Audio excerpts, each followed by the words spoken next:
Good evening, So, everyone. This is the California ACC Prevention Committee meeting for today on November 12th. We have a great set presentation for you. We're going to be talking about targeting inflammation and cardiovascular disease risk. We have the privilege of having Dr. Amin Sabet, who is the Director of the Cardiorheumatology and Advanced Cardiac Imaging Programs at UC Irvine. He's board certified cardiologist. He has his research focus is on chronic inflammation, uses multimodality and immunomediated inflammatory diseases. He was selected by the American Heart Association to lead a national initiative addressing the gap in management of recurrent pericarditis. He also serves as the chair of the American Society of Echocardiography and Specialty Interest Group on Inflammatory Myocardial and Pericardial Disease. Dr. Nathan Wong is the co-chair of the Cardiovascular Disease Prevention Committee, along with myself, John Baker, with also the co-chair of the Cardiovascular Disease Prevention Committee. Dr. Wong is the chair of the prevention or of the cardiovascular disease prevention section in UC Irvine. I am an invasive interventional cardiologist at Anaheim Regional Medical Center. So for tonight's program, so what we're going to do is we're going to have Dr. Sabet is going to give his lecture. If you look at the bottom of your page, you'll see something that says Q&A. Please ask your questions at any time in the Q&A box, and we will get to those at the end of the presentation. If you have a mobile device, there is a white box. It's about this. It's a square white box at the top of your screen. You can click that, and then it'll bring up the more option, and then you can find the Q&A box. Without that, any further ado, I'd like to introduce and welcome Dr. Amin Sabet, who's going to talk to us about inflammation and cardiovascular disease. Welcome. Dr. Baker, thank you for your kind introduction. Hello, everyone. Thank you for joining us today. So these are my disclosure. So today, I'm going to talk about inflammation and cardiovascular disease. We will begin by reviewing the role of inflammation in ASCVD, and we're going to discuss some studies on anti-inflammatory medication in coronary artery disease. And at the end, I'm just going to touch on the field of cardiorheumatology, which is my interest. Field of cardiorheumatology focuses on cardiovascular disease in patients with autoimmune and autoinflammatory condition. Again, I'm just going to touch on that. So, let me see, I'm sorry. Okay, there you go. To initiate an atherosclerotic process, we as a cardiologist believe some degree of lipid exposure is necessary. Lipid particle, particularly LDL, can enter vessel wall through translocation or damage endothelium. As you know, inflammation and chronic cytokine stimulation can damage endothelium and let LDL particle easily enter vessel wall, intima. In the vessel wall, in the intima, LDL become oxidized, which we call it modified LDL. Modified LDL activate endothelial cells, leading to upregulation of adhesion molecules and recruitment of cells such as monocyte. Monocyte migrate into intima and differentiate into macrophages. So now we have oxidized LDL and we have macrophages. This is a scary combination. Macrophage phagocyte of the modified LDL or oxidized LDL and become foam cells. These foam cells are full of pro-inflammatory cytokines, such as interleukin-1, interleukin-6, and TNF. And this is the initiation of atherosclerotic process. But we believe the progression of atherosclerosis is due to failure of inflammation resolution, mainly due to defective erythrocytosis. What does it mean? It means those foam cells that we said they are full of pro-inflammatory cytokines, they cannot be cleared effectively from the intima. So what happened? They die They become apoptotic and they release all those pro-inflammatory cytokines, IL-1, IL-6, TNF, and so on. Then we have proliferation of smooth muscle cells. We have phenotypic switch of smooth muscle cells. It means smooth muscle cells become a different type of cells similar to foam cells, again, full of cytokines. But our atherosclerotic plaque is more than just macrophage, monocyte, smooth muscle cells. Our colleagues at Mount Sinai did a single-cell RNA sequencing on an atherosclerotic plaque of carotid artery. And they showed that then they showed to us that an atherosclerotic plaque is made of mainly by T cells. As you can see here, T cells make up a huge component of an atherosclerotic plaque. Of course, we have monocyte, we have macrophage, we have some neutrophils, B cell, natural killer cell. But look at these T cells. So I can tell you, this is a highly pro-inflammatory environment. Let's take a closer look. This is inflammasome signaling pathway. If you're not with inflammasome signaling pathway, I highly recommend you to learn it because in the next couple of years, you're going to hear more and more about this pathway. Now we know this is a main pathway in many cardiovascular disease, not just ASCVD. So what is it? Inflammasome is a series of protein, including pro-IL-1 beta, pro-IL-18, caspase enzyme, NLRP3, and so on. And we have this inflammasome in various cells, mainly in our macrophages. Certain injuries to our body, such as hypoxia, hyperglycemia, oxidized LDL, which we just talked about, that was inside the intima, crystals, such as uric acid crystals, we see it in gout, cholesterol crystals, turbulent blood flow, and netosis. Netosis is a kind of defense mechanism of neutrophils. We see it in chronic inflammation. We see it in chronic autoimmune diseases. So these type of injuries can activate our inflammasome.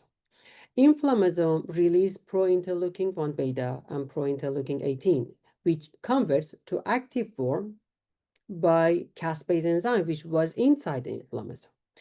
So active form of interleukin-1 beta increase production of IL-6 by various cells such as macrophages. IL-6 stimulate our liver, and our liver produce acute phase reactant such as C-reactive protein, which we use C-reactive protein, as you guys know, this as an inflammatory biomarker is widely available, but again, as you see here, is a downstream surrogate for upstream IL-1, IL-6 signaling pathway. This liver also produce fibrinogen and plasminogen activator inhibitor, which both of them can increase thrombus formation. So, but the concept of inflammation we were just talking about, sorry, I forgot to tell you something. Before getting there, let me tell you something. Here, look at the IL-1, IL-6, especially IL-1. They both play a very important role in both initiation and progression of atherosclerosis, especially IL-6. That's the hot topic in cardioimmunology. And you're going to hear more and more about this one. We're going to discuss that a little bit later, IL-6. But all this information, these are not new. The concept of inflammation in atherosclerosis is not a really new concept. We have some foundational work from Dr. Russell Roth, Dr. Hansen, Dr. Peter Libby, Dr. Paul Reitker about the inflammation. They really did the scientific groundwork for what we now call it residual inflammation. In 2008, they published Jupiter trial. Jupiter was one of the first primary prevention trial that showed us the importance of inflammation. In Jupiter, they gave rosuvastatin to patients with elevated C-reactive protein, but without any other indication for a statin therapy, according to the lipid guideline at the time. So when they followed them over time, they saw that rosuvastatin decreased risk of MACE, which was MI, stroke, revascularization, and death, the primary endpoint, by 44%. Not just that, also rosuvastatin decreased Syria CRP by 37%. So that was again, that was the trial was just based on the CRP. They enrolled the patient just based on their elevated CRP. But this trial was criticized later because it was believed the benefit they noticed in the primary endpoint was mainly because of cholesterol lowering effect of rosuvastatin, not because of anti-inflammatory effect of rosuvastatin. 10 years later, they published CANTOS trial, which was a proof of concept. In CANTOS trial, they gave canakinumab, which is a monoclonal antibody targets IL-1 beta, to a patients with coronary artery disease, and they followed them over time. And they saw 15 to 17% relative risk reduction in MACE without changing the cholesterol profile. So as you see here, the risk of the MACE, again, the risk of MACE dropped 15 to 17% with CANTOS, with canakinumab, but there was no differences on LDL cholesterol, HDL, or triglyceride. So that means the benefit was purely due to anti-inflammatory effect. That's why we say CANTOS was a proof of concept. Following CANTOS, we had a whole series of colchicine trials. We have Lodoco, Colcat, COPS, Convince, Lodoco 2, Clear Synergy, and several meta-analyses. The two landmarks were Lodoco 2 and Colcat. Lodoco 2 target patients with a stable CAD.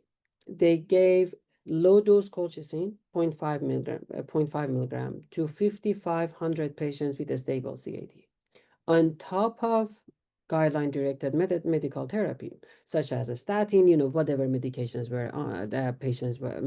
patients were on. They gave colchicine on top of those guideline-directed medical therapy, and they followed them over time. And they noticed that colchicine reduced risk of MACE by 31%.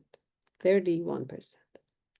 And we had Colcat. That was another landmark trial. So in Colcat, they gave low-dose colchicine to patients after like post-MI patients. That was 4,700 patients. They gave colchicine again in addition to their guideline-directed medical therapy, and they noticed that colchicine reduced risk of MACE by 23%. You see, hazard ratio was 0.77. In non-diabetic and in diabetic patients, in patients with diabetes, they reduce risk of MACE by 36%. These are significant. These are huge. Really, just to tell you how impressive these numbers are, 31%, 36%, 23%. Let's just compare these numbers, this percentage, to our anti-cholesterol lowering agent. So these are some published data we have on cholesterol lowering agent and comparing to anti-inflammatory agents on top of a statin. Again, that doesn't replace a statin, on top of a statin. So on the far left, we have improved trial that was ezetimibe. You see there was ezetimibe on top of a statin was 6% relative risk reduction. Then we have all those PCSK9 trials, 4-year, Spire, Odyssey. You see around 15% relative risk reduction.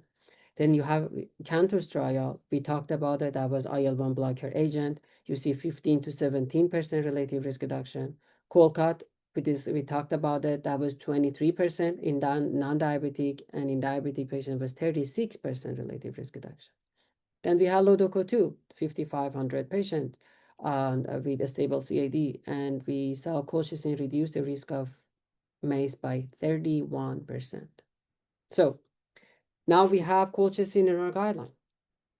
Is to be in United States, in the US guideline, 2A in European guideline, we have it in Canadian guideline and South American guideline as well. But it's not that simple. It's not that straightforward. Timing of the administration of colchicine and anti-inflammatory agent can be important as well. Last year, they published Clear Synergy. Clear Synergy was a large trial that was multi-center, or 7,000 patients with the 7,000 who had recent MI, very recent. They target a different population actually. They gave colchicine to patients who had MI just in the last couple days actually. The median time of giving colchicine after revascularization was just around 28 hours. So that was we can discuss that later. This trial, that was kind of controversy trial. It started before pandemic and there was a lot of problem, and that was 2 by 2 factorial design. It was not just colchicine. They gave colchicine and spironolactone. Their primary outcome was composite of cardiovascular death, recurrent MI, stroke, and revascularization. Anyway, they didn't see any benefit in colchicine group. I should say CRP reduced, dropped, but it did is still remained above median level. So why I said the timing is important? Because one of the criticize or hypothesis, I would say, for this, then they say why after all those positive trial, we had a neutral or negative trial. One of the possible reason, which I really believe it, was timing. Colchicine, they gave colchicine very early, like in 24, in many of them was within 24 hours after stent placement. As you guys know, colchicine inhibit polymerization of microtubule. Our cells and immune cells need microtubule to move, right? When they place a stent, endothelial cell go on inside the stent and it cause endothelialization of the stent. When you give one of the theory was when you give colchicine that early is gonna interfere that endothelialization of the stent, which mostly happen in the first 2-3 weeks after revascularization, after PCI. Again, there are more into this trial. If you're interested, we can discuss that later. But that's why I said timing could be important, can be important. So after clear synergy, we had several meta-analysis actually. That negative neutral trial prompted our investigators to do many meta-analysis. One of them was this guy. This is meta-analysis assessed the long-term benefit of colchicine for secondary prevention of vascular event. So they included actually almost 22,000 patients from 6 different trials, including Clear Synergy, Lodoco, Colcott, COPS, Lodoco 2, Convince, and Clear Synergy. And still, despite the included Clear Synergy trial, they saw that colchicine reduced risk of MACE by 25%, MI 29%, ischemic stroke 37%, and revascularization 33%. So remember I said IL-6 is a hot topic, and believe me, you're gonna hear more and more in the next couple years about on IL-6. Let's see why. Let's just look at the mechanism. Why IL-6 is hot topic. Why really we care about IL-6, interleukin-6.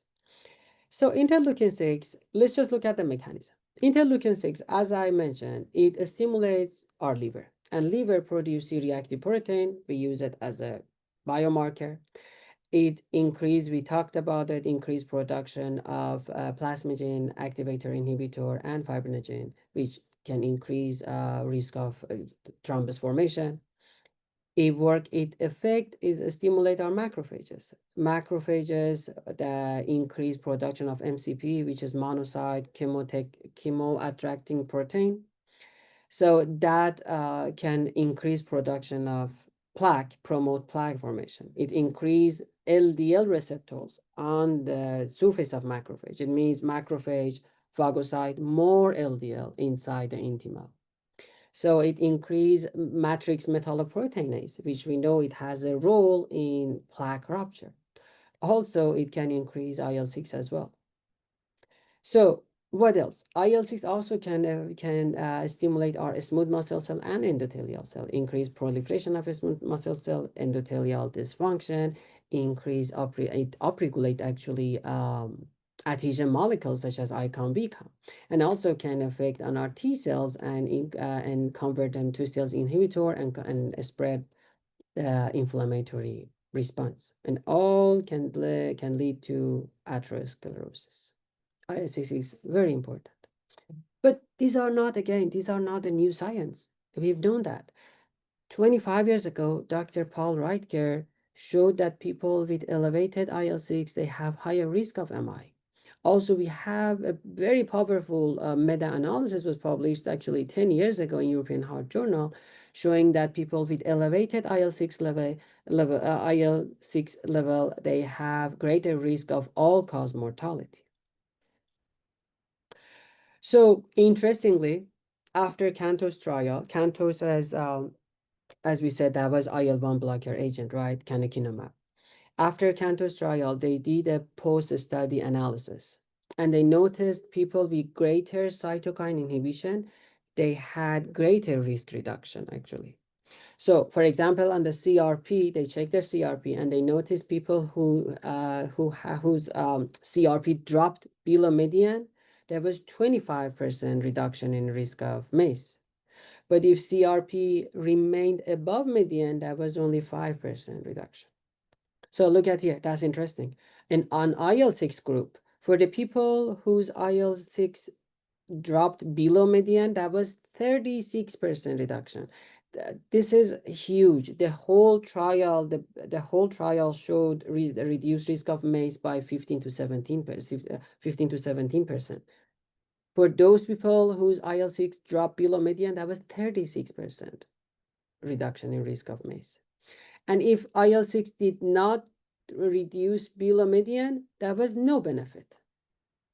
No benefit. So when someone looking at this, when you look at this data, someone can argue maybe IL-6 is a way to go. Maybe we should just focus on IL-6.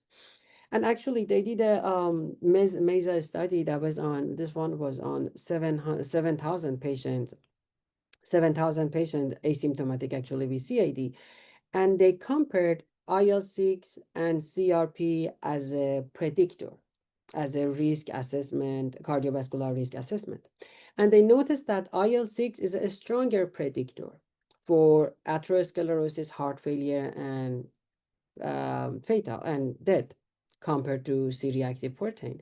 And they noticed that CRP, when they adjusted for IL-6, it lost statistical significance. By IL-6, association remained significant. So again, that's why we're saying IL-6 probably is the way to go.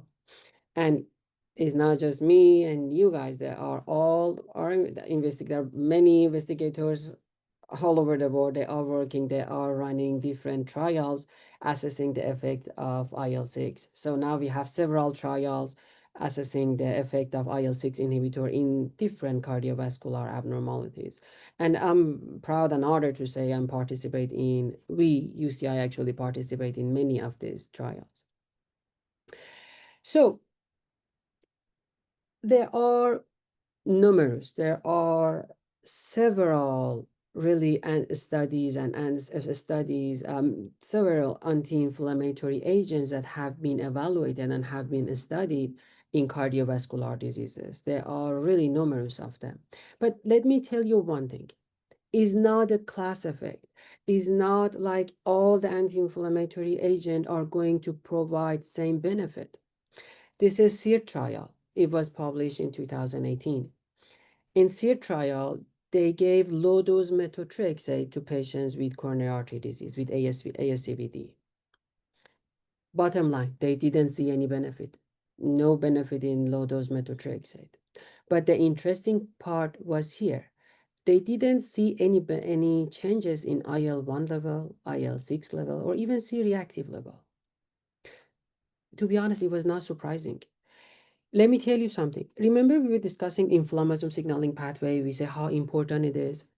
This is part of our macrophage, right? Macrophage is our innate immune system.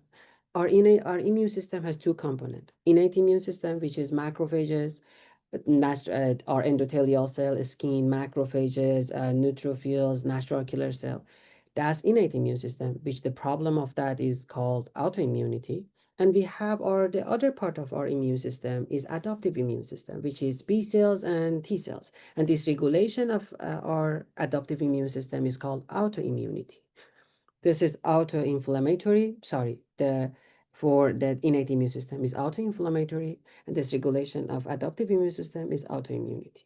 So what methotrexate does, methotrexate mainly affect on our T cells, which is our adaptive immune system, is not our innate immune system. The main problem of our coronary artery disease is the inflammasome signaling pathway, right? And that's our innate immune system. So that's why we didn't see any changes in IL-1, IL-6, or C-reactive protein. Again, is not a Syria, is not a class effect, the benefit. So I'm a cardiac imager. I tend to integrate cardiac imaging to any area of cardiology. EP, heart failure, CAD prevention, you name it. I try to integrate that to use cardiac imaging. And I know there's a interest, actually growing interest among our cardiologists in cardiac imaging. So there is a good news for those people. We have a exciting software. We have a new kid on the block. That we have a new software on coronary CTA can assess the inflammation of our pre-coronary adipose tissue. So let me tell you what it is. Our coronary arteries are surrounded by fat, pre-coronary adipose tissue. These fats around our coronary arteries are metabolically active.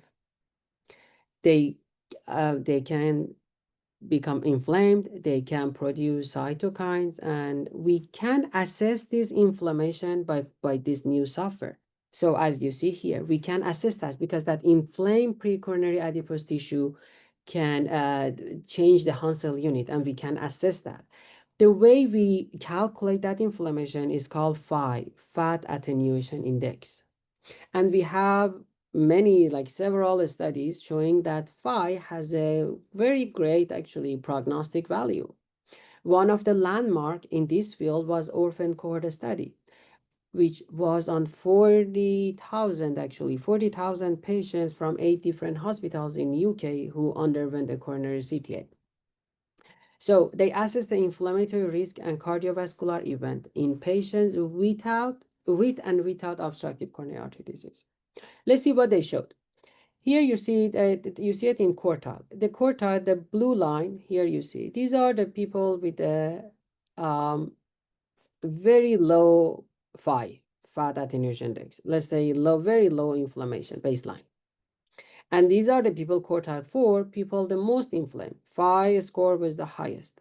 So, and they showed us the Phi can predict risk of cardiac mortality independent and like obstructive CAD or cardiovascular risk factor. So it means Phi has a very good prognostic value and can predict risk of MACE and cardiac mortality, again separate than obstructive CAD, presence of obstructive CAD or not. That's a very exciting tool. I'm really personally very excited to start using it. So we talked about a lot of immune cells, cytokines, and immune signaling pathways. It's interesting to know that many of these inflammatory and cytokines, these immune cells, are shared between autoimmune disease and ASCVD. For example, IL-1, IL-6, TNF signaling pathway are present in both ASCVD, we talked about them, and rheumatoid arthritis. So in ASCVD, we said they can initiate and progress plaque formation, and also it can cause plaque rupture. In rheumatoid arthritis, interestingly, they can cause bone erosion, pannus formation, and cartilage degradation. So no wonder the risk of coronary artery disease is so high in this population. But it's not just that. It's not just having those cytokines. Autoimmune disease and also the medications, those anti-inflammatory medications we use for this condition, they can actually affect, they can have a negative impact, I would say, on lipid metabolism. And two main mechanisms that we see in causing dyslipidemia in this population is alteration in HDL function and increase LDL oxidation. So I'm not going to go into detail. That's fascinating, but we can discuss that later. So HDL, as we know, it has some anti-inflammatory and antioxidant effect, right? In patients with autoimmune, that chronic inflammation depends what kind of autoimmune disease your patient has, the HDL become pro-inflammatory. It impaired that cholesterol efflux effect, and also it removes all those antioxidant molecules on the end on the HDL. So we have ApoA, ApoB on the HDL particle, which during the inflammation, SSA, which is one of the acute phase reactant, can remove those, then remove that antioxidant effect of HDL. And also we have more oxidized LDL as well. And we saw that in the first, when I, during the beginning of my talk, we talked about it. Oxidized LDL is a driver of atherosclerosis. So that's another reason we see CAD. We see so many, actually, so many patients with CAD and autoimmune disease. So this is a study on 85,000 patients who had coronary CTA. 4,000 of them had autoimmune disease. The author compared the risk of coronary artery disease in patients with autoimmune compared to matched control group. And they showed us that the risk of CAD is really high. And interestingly, the risk is even higher in patients who is younger than 50. Let me give you an example. We have data showing that the risk of MI in patients with lupus, in premenopausal women younger than 70, and lupus, the risk of MI is 50 times more than general population. And then the other interesting finding this study showed us was the risk is high regardless of their calcium score. So don't get fooled by just zero calcium score. The risk is high even if their calcium score is zero, because the risk of having soft plaque is high in this population. So I wish coronary artery disease, CAD, was the only problem, but the truth is CAD is not the only cardiovascular problem in this population. And several cardiovascular abnormalities, as we will just touch on it, are more common in this population. And each really autoimmune and autoinflammatory condition can have a unique cardiovascular manifestation depending what immune signaling pathway drives the main condition. I was actually talking to one of my fellow this afternoon talking about that. For example, in patient with psoriasis, IL-17 pathway is a key driver, and that's why we see a lot of ASCVD, but we don't see myocarditis, we don't see valve problem that often, we don't see pericarditis. But on the other hand, we have something like lupus. Interferon gamma is a main signaling pathway, is a main problem. And we have interferon gamma everywhere in the heart. So that's why we see CAD, limb band sacs, pericarditis, myocarditis, EP, like electrical problem, we see all of those. So again, each autoimmune disease can have a unique cardiovascular manifestation. So this is a very interesting study from Dr. Conard and her colleagues, actually, from UK. They did a retrospective cohort study on 400,000 patients with 19 different autoimmune disease from year 2000 to 2017. And they compared them with the match control group. They wanted to assess the risk of cardiovascular disease, not just coronary artery disease, in this population, compared again to match control group. As you see, they enrolled both patients with autoimmune rheumatic disease, such as RA, lupus, vasculitis, systemic sclerosis, and so on, and patients with autoimmune non-rheumatic condition, such as type 1 diabetes, IBD, Addison, celiac, Graves, Hashimoto, MS, and so on. And they showed that the risk of cardiovascular disease, as you see here, is higher in this population with autoimmune, rheumatic or non-rheumatic, is higher. Interestingly, if your patient has more than one autoimmune condition, the risk of cardiovascular disease is even higher. If they have three autoimmune conditions, the risk is really high, which, to be honest, is not that rare. You see people with Hashimoto is common, right? You see patients who have Hashimoto, has IBD, have MS, have lupus on top of that. So the risk is high. And in certain of a certain autoimmune condition, the risk is really high. Look at the systemic sclerosis. Look at Addison disease, like lupus. In some of them, the risk is really high. So these Kaplan-Meier curves are from the same study. As you see here, is not just CAD.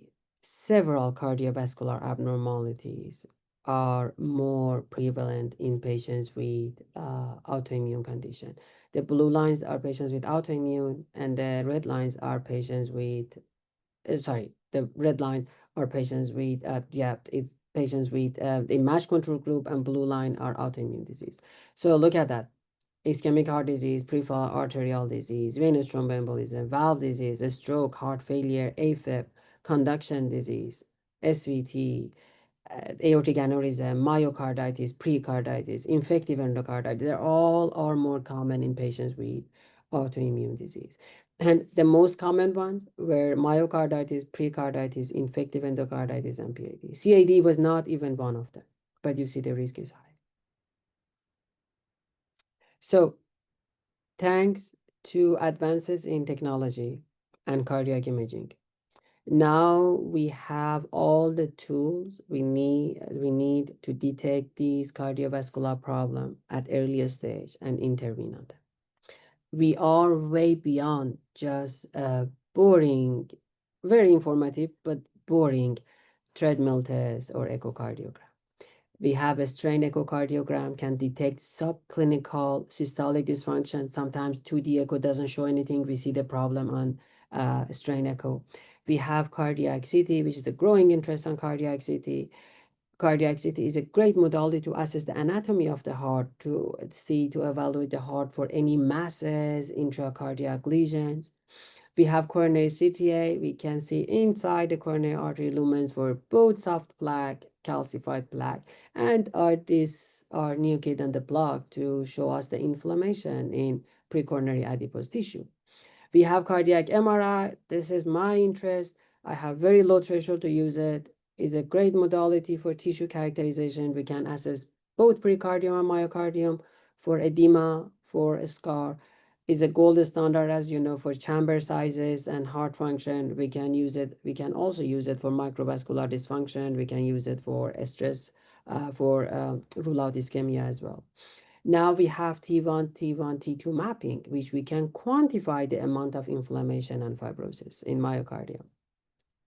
We have nuclear cardiology, such as SPECT, such as PET, great modality to assess myocardial inflammation. We use it for myocardial inflammation. We use it for microvascular disease. We use it for ischemia. We use it for as I said, we use it for myocardial inflammation as well.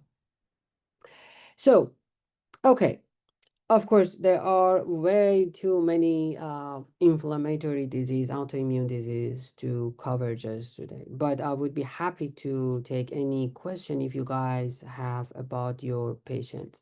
So at the end, I'm just going to leave you with just a couple points.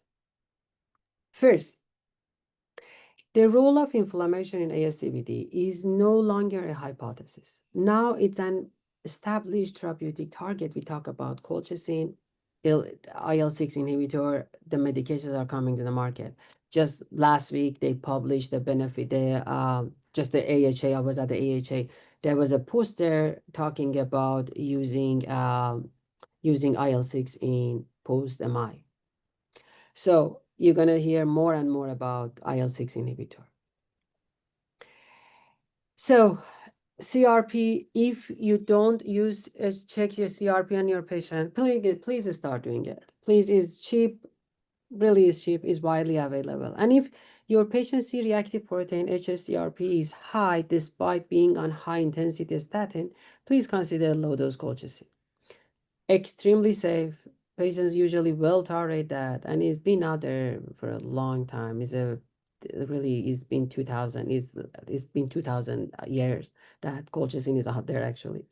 So, but please check CRP in your patients until at least until we get IL-6 available and we have a standard cutoff for the IL-6, check CRP. We are entering a new era of preventive cardiology that goes beyond LDL reduction.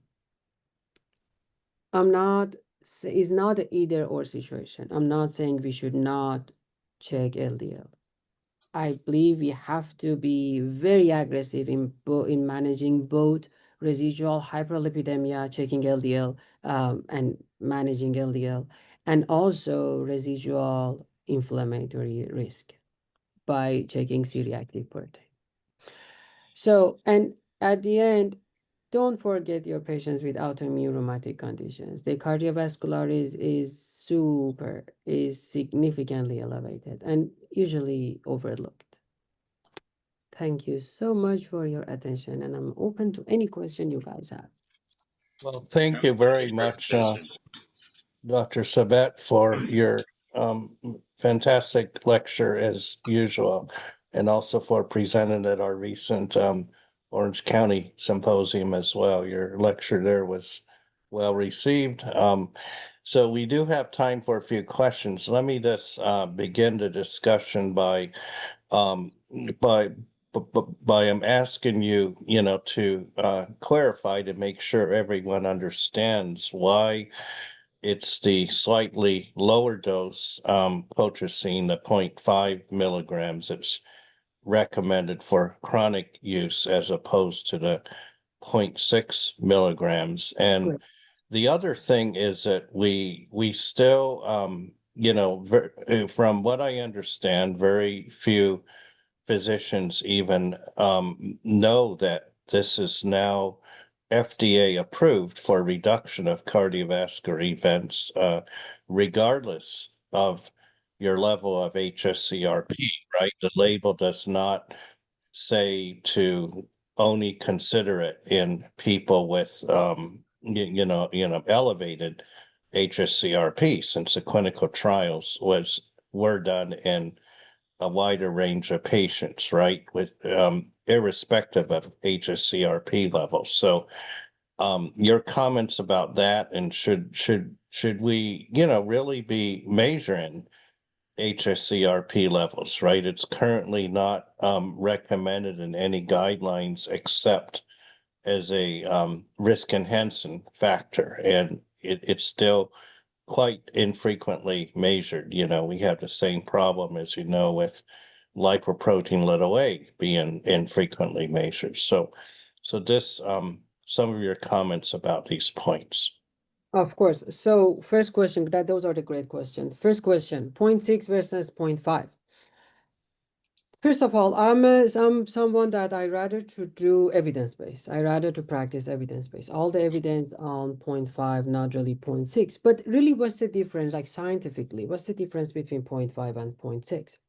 0.6 has 20% more API, active pharmaceutic ingredient. 20% more API. It means we see, and colchicine has a narrow therapeutic index. In patients with a normal kidney, you're right, Dr. Wong, probably is not going to be that much problem.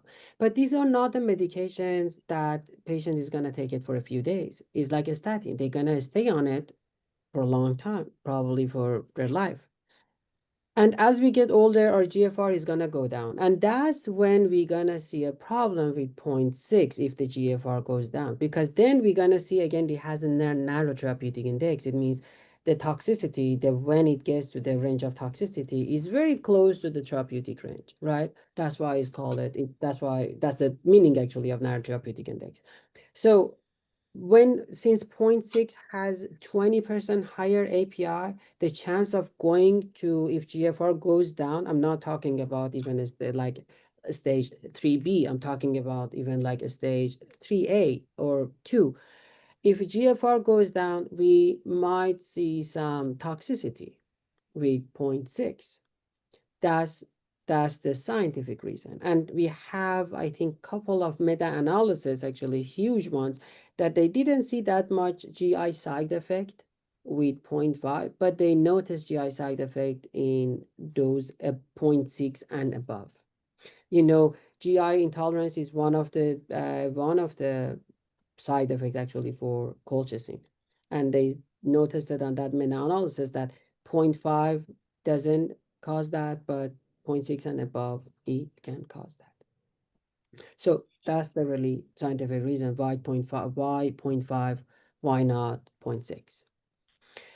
So your second question, do we really need to check CRP? If you ask me my personal opinion, no, we don't have to. We know what's going on. We know that is all inflammasome signaling pathway. We know all is inflammation. Why we're checking it? No, we don't have to.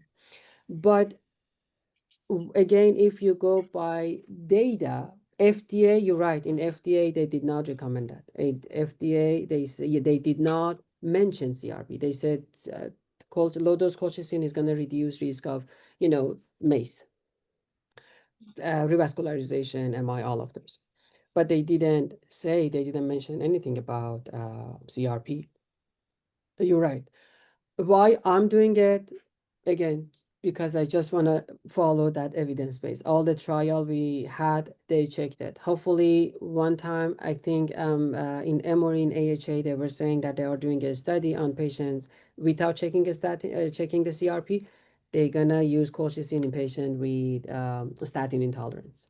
Hopefully soon we're going to have a data to say you don't really need to check CRP, which my honest opinion, no, we don't really need to check CRP to give colchicine. But Yeah, in a real practice, Dr. Wong, even when you check the CRP, when you you show it to your patient and you say you're gonna be on an extra medications, they're not happy. They're not happy because you're gonna tell them. But if you tell them, I mean, the chance that they accept it to take an extra medications, it's higher when you show them at least, no, your CRP is high. You need to be on it. And let me give you a good news. Remember, I think you were at AHA. I'm not sure. I mean, I'm not sure you were at AHA or not. Remember last year, AHA, ACC, they checked lipoprotein A. This year, they check HSCRP and lipoprotein A. We're getting there. It's yeah, coming. that's great. And I'm sorry I missed seeing you at HA. I was there for for part of it. But and it's a good I think what's interesting about the CRP issue is that if you look at the Cantos trial, right, that the people who got cardiovascular benefit were those who saw a reduction in their HSCRP below to actually below 2. So I don't think you may have shown that data. This year. Oh yeah, you did. Yeah. So I think yeah, that's an important point. Um and I'm also curious, let me just ask you one question. So IL-6 is obviously a very exciting new target, particularly with ziltivekimab, getting near near the readout in a couple years, I think, with the Zeus trial. Mhm. So this may be the first IL-6 approved therapy, right, for cardiovascular risk reduction if that trial proves positive. But from what I understand, and you know this much better than I do, but IL-6 never really took off because of difficulties in standardization of its measurement across labs. And has that improved? And are clinicians able to get reliable measures at reasonable costs at present? No, unfortunately, no. We're not there yet. That's why I said, until we get that to have a standardized cutoff widely available, no, we cannot use it. As you know, HSCRP took years to come up with that. And even like for HSCRP, to be honest, if you look at it, some people say 3, some people say 2. If you look at the guideline is they're saying CRP above 3 is high risk. It means the risk of cardiovascular disease is high. But you look at the data, the guideline, the trials, the cutoff was 2. So it takes years. I don't think we're gonna get there anytime soon. Yeah, so that'll be interesting. So, to see where these, so it's likely that these IL-6 targeted therapies might be targeted, for a general ASCVD population first, right? Yeah. Regardless of IL-6 levels, just like how colchicine is indicated regardless of your Regardless of the HSCRP, right? CRP. That's Yeah. right, that's right. They used, I'm trying to see if I have it anywhere. They usually use the 1.6, that was in Cantus. They use 1.65 as a nanogram, but I'm not sure if I have it anywhere. Oh yeah, see that they use it 1.6 nanogram per liter as a cutoff. I assume it's gonna be same for ziltivekimab trials, since this is the same. Dr. Paul Riker is running that. He's running those trials as well. I assume he's going to use the same cutoff for IL-6. But yes, Yeah, it's not a standard. We don't have that'll a be standard. interesting. Yeah. So we had a few questions in the chat, one about whether there's imaging modalities that can quantify vascular inflammation. And I think you already covered that, but did you want to add some Sure, additional comments sure. just about how we actually quantitate the amount of inflammation? Is there a, a score or volume of the the inflamed plaque that you can measure? Sure. So two things. Vascular inflammation, when we're talking about coronary artery disease, so the way we do it for coronary artery disease, as I mentioned, this is the new software. They assessing the fat attenuation index, use 5 to assess the inflammation in precoronary adipose tissue. That's for coronary arteries. But when we're talking about other vascular bed like aorta, yes, for example, in patients with vasculitis, we use PET. We use PET, and on PET, we can quantify that as well. MRA, we can assess the inflammation, is not quantifying. It's just, we can just say is inflamed or not on MRA. But in PET, there are some ways to quantify that. That's used for vasculitis. But PET, it doesn't have enough resolution to assess the inflammation in coronary arteries.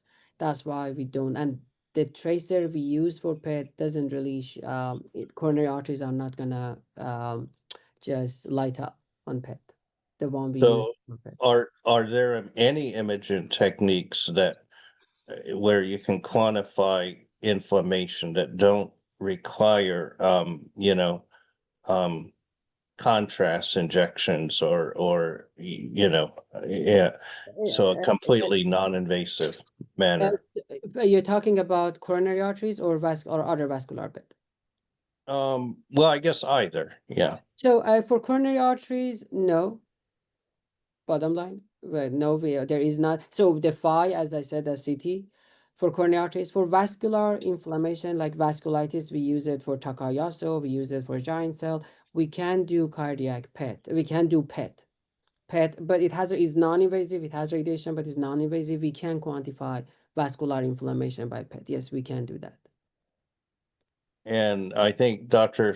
Swaroop had a question of how much Of colchicine course. to use. I Oh, believe you it's answered point that 0.5 already. milligram. It's Yeah, 0.5 milligram, Dr. yeah. Saurabh, is 0.5 milligram, and you cannot place the order in your Epic, in your EMR. You cannot do that. It's a specific pharmacy. You should send a prescription to that specific pharmacy. And I think it's gonna be $20 per month, something, or $30 per 3 months. The cost is gonna be something like that.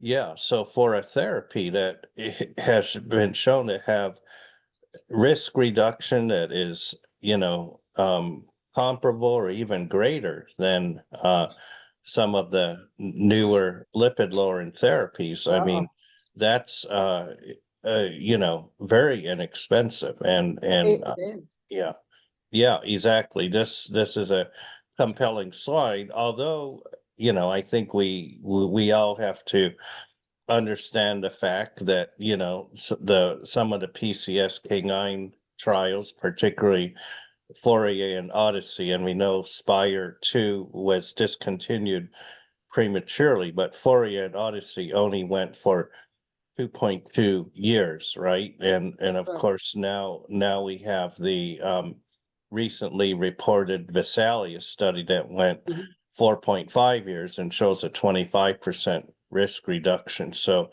so we just have to make sure people So- understand that sometimes lack of efficacy was due to the shorter yeah, duration of that's right. some of these other trials, but still the risk reduction you get from the colchicine trials is very, impressive, and considering the medication is so inexpensive, how do you feel, or we should get the word out about, this therapy to reduce residual risk? And I think it's really complementary to our lipid therapies, right?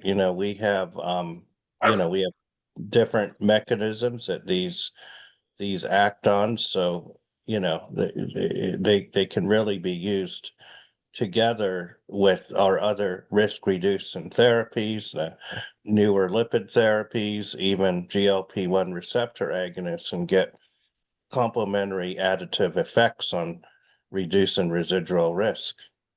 That's right. So I think is Dr. Wang, I think is mostly comes from education, to be honest, is education. We should educate our colleagues, fellows about the role of inflammation in ASCVD. Again, this talk was just mainly on ASCVD. I can go on for another hour for inflammation heart failure. But in ASCVD, I think we should educate our fellows and colleagues about the role of inflammation and the benefit of anti-inflammatory medications such as low-dose colchicine and about the data. So one problem I noticed that, I'm sure you noticed that as well. When you go to something like AHA, ACC, you see the booth, huge booth from Amgen, right?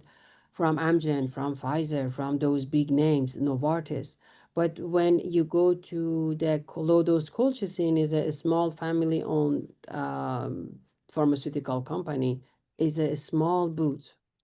I think, we are living in a world in the days that really advertisement in plays a important, really advertisement plays a significant role. How people like to. Absolutely. Dr. No. Scott, your comment about it intrigues me about the interventional impacts of this. So you'd mentioned the microtubular dysfunction in coronary stents may Oh be yeah. by colchicine, early colchicine. Hmm. Um, so, is there any data on patients who do not have stents who have acute coronary syndrome that get colchicine? Because all of the prior trials showed positivity in terms of risk reduction in this. So, is there a difference if you put a stent in and then give colchicine too early? And then, how early, Oh, in your opinion, is too early okay. after a stent is placed? That's the great question, Dr. Baker. Exactly. We have Colcott trial, actually. Colcott trial was the patients after MI, but they gave it the median time to give the median time to give colchicine after revascularization, after ACS was 14 days, 13.5. But in clear synergy, that was the median time was 29 hours. That was too early. But cold cut, which I said that was 21% reduction, 23% reduction in risk of MACE was in non-diabetic, 36% in diabetic patient. So that was 2 weeks after stent placement, 2 weeks after PCI. Okay, terrific. And And then people have said that the comment was made, and I don't remember who made the comment, but why Clear Synergy may have failed. And some people have said, well, maybe you need some degree of inflammation right after the ACS, and reducing it suddenly it may not be a good thing. So endothelialization, Dr. Wong, is one of them. And the other problem is, the relationship between our immune system and cardiovascular immune system is very complex and dynamic.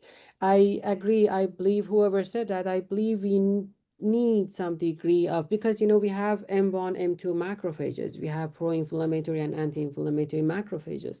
Colchicine is going to reduce both of them. Probably we need some macrophages after MI.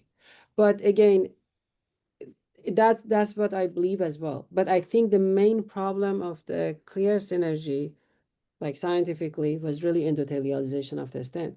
Again, that was, as you know, that was a controversial trial. It was not really clear trial because it was 2 by 2. It was during COVID. And I don't have a slide here, but they published it in European Heart Journal actually last year after clear synergy. When you look at the breakdown, prior to COVID, that was 22% relative risk reduction with colchicine, 22%, which goes well with our numbers. But after COVID hit, after the pandemic, that benefit lost. So that's why some people were saying that was just a pandemic effect. And clear synergy it was not the only trial that affected by pandemic. We have heart failure trial, we have some other trials on cancer trials that affected by that. And the reason was there was no access. Patient access was very limited. For example, in clear synergy, there was no supervision. They didn't know if the patients are taking their medications or not. 26% of the patients stopped taking their medications. 26% stop taking the medications. They said colchicine is gonna be BID, but that was in the middle of the study. They said, okay, we're gonna change it to daily. So they even like when you look at their data, BID might have some effect based on the data they published. The other problem was first they said the STEMI, they enrolled a STEMI that was the study was very slow in enrolling. They included non-STEMI as well. There were a lot of if conditions, why, there were a lot of question marks on that trial. Again, I'm not saying that was on 7,000 patients. I'm not saying that was that was wrong. I'm not saying that. But again, I think we need more data on patients, even like right after a stent placement. We need more data. Sure. It didn't And really that, change my practice. ACS, yeah. yes, and that leads to the last question by the audience. Dr. Samara asked a question which leads into what you're discussing now. How does COVID infection after the inflammatory alter the inflammatory effects of Great ASCVD? question. That's a great question. So a couple things. COVID infection, a chronic infection such as HIV, hepatitis B. We know because that can, remember I mentioned, let me go back to my first slide. Remember here I said chronic inflammation and chronic cytokine stimulation can damage our endothelium, and it led the LDL to enter the vessel wall and become oxidized and start the process. So COVID, it was one of the infection can damage our endothelium and start the process. COVID can do that, can damage endothelium. We know that. But generally speaking, we see ASCVD mostly in patients with chronic infection than acute infection like COVID. But we know one thing about COVID, that COVID can damage our endothelial cell. And that's how it might start this inflammatory process. I hope I answered your question. I think so. Yes, I think that's Dr. Zamora, unless you have other comments. But yeah, so if you have COVID infection, and how about the other, looking at the other inflammatory diseases, increased risk of atherosclerotic disease, would treating those patients with something like colchicine in advance of an atherosclerotic event be of any benefit? Or just treating their underlying disease, what would your recommendation be for That's those the people with great high CRPs and one of those other inflammatory diseases? that's the excellent question. Let me tell you. It really depends what kind of problem, what kind of condition your patient has. if your patient, let's say your patient has, let's say rheumatoid arthritis, right? Already on TNF alpha inhibitor, on infliximab, something very strong, potent anti-inflammatory agent, which affect on both innate immune system and adaptive immune system, right? For this, in this scenario, colchicine doesn't have that much role because it's like the same. Let's just imagine this scenario that your patient is on morphine for a pain, and you say, okay, just take Tylenol as well for your pain. There is no effect. Just, when they are on morphine, Tylenol doesn't have any role really, does not going to do anything. That's the same scenario. If your patient on something really potent, very strong anti-inflammatory agent, there is no role for colchicine. But let's say your patient is not, or is on medications that not affect on innate immune system, or the medications they are on is not that strong. Like your patient has lupus on hydroxychloroquine. You check this hsCRP and you see it's chronically high. Yeah, I do colchicine for those patients. I think it's really, you should individualize it based on your patient's condition, disease, and hsCRP. Excellent. Okay. Dr. Wong, any other comments, or audience, any other I, comments? I think we're at the end of the hour and, Yeah. or beyond the end of the hour, and really want to again thank Dr. Sabat for spending time with us this evening to educate us about inflammation and CVD, and like to thank the attendees for sticking to the end as well, and Dr. Baker for co-moderating this important program. And please do watch the social media and your California ACC emails for announcements about future programs. And John, I don't know if you wanted to mention, not sure if do we have one in December? Um, it's pending. We will see. So, Okay. so as for that, but it'll still come out in the California ACC newsletter when the next one is. Um, Feel free to, in about 3 to 4 days, this is going to be on the California ACC. The recording will be on the California ACC website. So if you missed any part of this outstanding lecture, you can go to the California ACC website, which is caacc.org. And get the recording of this webinar if you missed any portion, or if you'd like to go over it again. Yeah, as well Or as you the can reach out past to me. ones I'm too. here to answer question. Yeah. Okay. I'm sorry, go ahead. No, I was Okay. saying, or you can reach out to me. My email address Or, is there. If you have any question, perfect. I would be happy to answer. Outstanding. Great. Excellent. Okay. Well, Dr. wonderful. Baker, thank you Thank so you, much. everyone. Dr. Bong, thank you so much for having me. And thank you everyone for joining. And again, please feel free to reach out. Very Sounds good. welcome. You all have a Thank you great so much. evening. All right. Thank you. Thank Thank you. Have a good night, Bye. everyone. Thank Yeah. you. All right.